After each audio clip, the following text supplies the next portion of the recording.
Free.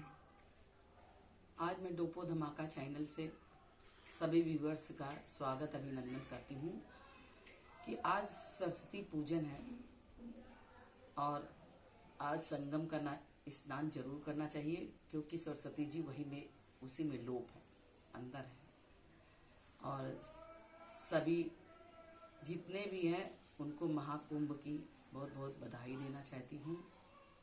और महाकुंभ का जो पर्व है वो बहुत ही वो है। और जब समुद्र मंथन हुआ था तो यहीं पे घड़ा जो है वो तो राक्षसों और देवताओं में युद्ध हुआ। अब घड़ा लेके भागे तो यहाँ पे भी उसका अंश गिरा हुआ है, इसीलिए 4 जगह कुंभ पड़ता है। नासिक में पड़ता है, प्रयागराज में पड़ता है और इसी तरह 4 जगह होता है। तो लोग जानते हो कहाँ जाते हैं? सब जाता प्रयाग। सब लोग जो है चारों धाम भी निकल जाते हैं इस तरफ पर्वतों पे। इस तरह से चारों धाम। और नासिक में तो देखिए है पंचवटी है वहाँ, और पंचवटी इसलिए लोग जो है इस सब भगवान से रिलेटेड है, जितने सब है। तो भगवान ने कहा श्री रामचंद्र को, अगस्त मुनि ने कहा कि मैं तुम्हें राक्षसों का वृत्तांत बताना चाहता हूँ। राक्षसों का जो देवताओं और राक्षसों में युद्ध हुआ। अगस्त मुनि द्वारा यह वृत्तांत सुनकर भगवान रामचंद्र जी बोले, हे मुनीश्वर, मैंने सुना था कि राक्षसों की उत्पत्ति विश्रवा से हुई थी। अब विश्रवा कौन है? ये है रावण के पिता का नाम विश्रवा है। परंतु आपने कहा कि लंका में निवास स्थान बनाने के पहले भी राक्षस मौजूद थे। लंका में पहले से ही राक्षस रहा करते थे मौजूद। क्या वे राक्षस रावण कुंभकर्ण से भी अधिक बलवान थे? अब यही तो बताना है कि वो कितने बलवान थे। उनकी उत्पत्ति किस प्रकार हुई, वो किस तरह से राक्षस पैदा हुए, और क्यों कर विष्णु भगवान से भयभीत होकर, मतलब वो भगवान विष्णु से किस तरह भयभीत डर के लंका से भागकर रसातल को चले गए। रसातल किसको कहते हैं? जो जमी के अंदर साथ आज भी पानी निकालते हो तो रस मतलब कि भीगा हुआ। जब कोई सब्जी भी खाता है तो रस रहता है ना, रसगुल्ला भी खाता है उस तरह रहता है। इसी तरह अपना रसातल भी है जो जमी के अंदर है, जो जाके तो विष्णु भगवान के डर से वो लोग जाके वहीं छिप गए। कृपा करके विस्तार पूर्वक सुनाइए, वृत्तांत करके मेरे नीवांशुर दूर कीजिए। श्री रामचंद्र जी ने कहा, यह वचन सुनकर मुनीश्वर बोले, हे पुरुषोत्तम, सबसे पहले जल की उत्पत्ति हुई। जल के नीचे ही है ना, जैसे खोदो तो जल है, जल की उत्पत्ति है। ब्रह्मा ने तत्व से सृष्टि की रचना की। जल की रक्षा करने के लिए उन्होंने कुछ प्राणियों का निर्माण किया। कुछ प्राणियों का भूख प्यास से पीड़ित होकर प्राणी ब्रह्मा जी के समीप जाकर बोले। उन्होंने सबको पैदा कर दिया, लेकिन जब वो भूखे प्यासे तो उन्हें बोले, हम क्या कार्य करना योग्य है? ब्रह्मा जी ने कहा कि हम तुम जल की रक्षा करो। उन्होंने कहा कि तुम जल की रक्षा करो। यह सुनकर उनमें से कुछ प्राणियों ने रक्षाम कहा है, अपनी जल की रक्षा करेंगे। उन्होंने कहा मैं जल की रक्षा करेंगे। कुछ प्राणियों ने यक्षाम कहा। तुम में से किन्हीं जिन्होंने रक्षाम कहा वह राक्षस कहलाए। मतलब जो जल पिएंगे वो नहीं, और जो रक्षाम कहा तो वो राक्षस कहलाएंगे। और जिन्होंने यक्षाम कहा है वह यक्ष कहलाएंगे। ब्रह्मा जी के मुखरबिंद से यह वचन निकलते ही हेति और प्रहेति नामक दो अत्यंत बलवान राक्षस उत्पन्न हो गए। कौन कौन हुए? ब्रह्मा जी के कहने से कि राक्षस हो गए, तो हेति और प्रहेति नाम के दो राक्षस उत्पन्न हो गए हैं। धार्मिक वृत्ति होने से प्रहेति तपस्या करने चला गया। धार्मिक प्रवृत्ति होने से क्या है? प्रहेति तपस्या करने चले गए। हेति ने सबको भय देने वाली काल की बहन, हेति ने क्या किया? भय देने वाली काल की बहन भया से विवाह किया और उसके साथ रति क्रीड़ा में प्रवृत्त हुआ। समय पर भया ने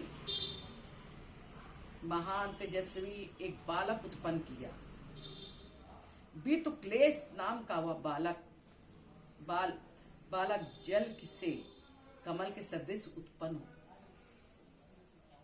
दिन पर दिन बढ़ने लगा। पुत्र के युवा होने पर हेति ने उसका विवाह संस्कार की पुत्री के साथ कर दिया। जैसे इंद्री सची के साथ विहार करने से तरह के वितुकेश अपनी स्त्री लाल कंटका के साथ रत्न क्रीड़ा करने लगा। कुछ काल पश्चात लाल कंटका ने गर्भ धारण किया। प्रसव समय आने पर उसने मंद्रांचल पर्वत पर जाकर एक पुत्र उत्पन्न किया, परंतु रति की इच्छा बलवान होने से उस बालक को वही छोड़ आया पति के पास विहार करने लगा। शरद ऋतु के सूर्य और समान वह तेजस्वी बालक अंगूठा मुंह में डालकर मेघ के समान शब्द करने लगा। मेघ के सामने जैसे मेघ होता है ना, धड़ाम धड़ाम बसता मेघ, जब पानी बरसने लगता आवाज आती, वो शब्द करने लगा। उसी मार्ग से भगवान शंकर प्राण प्रिया पार्वती के साथ निकले। उस विष्णु का रुदन सुनकर उनको दया आई। उस विष्णु का रुदन सुनकर उनको बहुत दया आई। उन्होंने उसे माता के सामने दीर्घायु करके एक विमान आकाश से विचरने के लिए दिया। पार्वती ने वरदान दिया कि हे बालक, पार्वती जी ने कहा, हे बालक, आज से राक्षसियों के पति का संयोग होते ही गर्भ धारण किया करेगी और उनके प्रसव भी शीघ्र हुआ करेंगे और संतान उत्पन्न तो होते ही माता की आयु के बराबर हो जाया करेंगे। यह कहकर भोले शंकर पार्वती सहित चले गए। इधर वह राक्षस पुत्र सुकेश वरदान प्राप्त करके निर्भय हो इधर उधर विचरने लगा।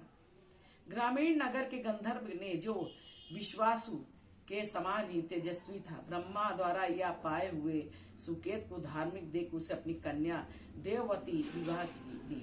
देववती कहना सुंदर तथा शील के कारण तीनों लोगों ने प्रसिद्धि दी। वरदान के प्रभाव से सुकेश खूब ऐसा आराम से जीवन व्यतीत करता था। सुकेश को पति के रूप में प्राप्त करके देववती वैसे ही प्रसन्न हुई जैसे निर्धन मनुष्य धन पाकर संतुष्ट हो जाता है।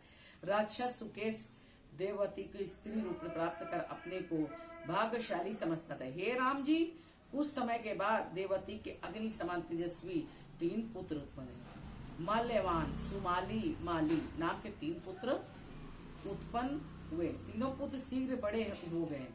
उनको पता था कि पिता को वरदान प्राप्त हुए तो तीनों सुमेर पर्वत पर तप करने चल गए। हे नर्ग श्रेष्ठ, यहाँ उन तीनों ने सत्य, सरलता तथा इंद्रियों को निग्रह करके अपनी तपस्या से 14 भवनों में खलबली मची। उनकी कठोर तपस्या से प्रसन्न होकर ब्रह्मा जी उनके पास बोले, मांगो, हमें तुम्हें वरदान देते हैं। देवताओं के साथ ब्रह्मा जी को देख तीनों भाई बोले, हे भगवान, यदि आप ऊपर प्रसन्न है तो कृपया यह मुझे बताइए कि हम अपने शत्रु को मार डालें, इसकी कोई जीत न हो सके, हम तुम बहुत दिन जीवित रहेंगे। हम तीनों भाइयों के सदैव परस्पर स्नेह बना रहे। तथास्तु कहकर ब्रह्मा जी अपने लोक को चले गए।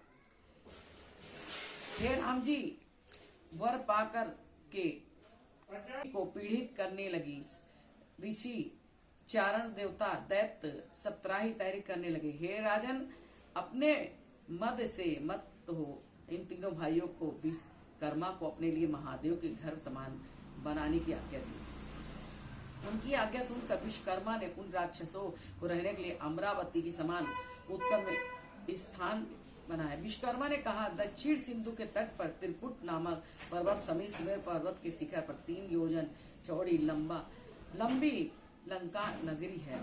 वह नगरी सुवर्ण में है, ग्रह 4 दीवारी है, फाटक से सुवर्ण सब सोने की है। आप लोग वहां निवास करो, वह शत्रु आपका कुछ भी नहीं बिगाड़ सकेंगे, क्योंकि वहां तक किसी का पहुंचना कठिन है। राक्षसों के साथ वह रहने लगी। उस नगरी की सुंदरता देख बहुत प्रसन्न हुए।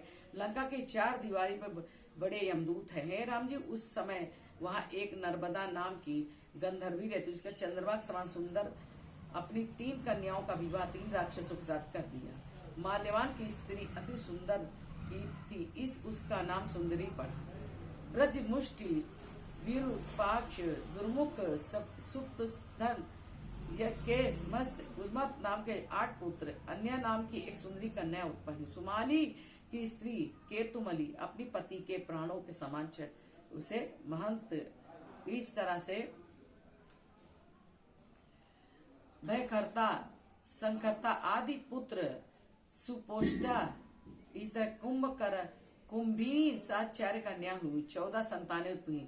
माली की स्त्री वशुआ बड़ी सुंदर थी तथा कमल दल के समान अपने नेत्रों के प्रसिद्ध यज्ञों की क्रियाओं को निर्भय होकर विध्वंस करने लगे। इस तरह राक्षसों का इतिहास इस तरह रहा।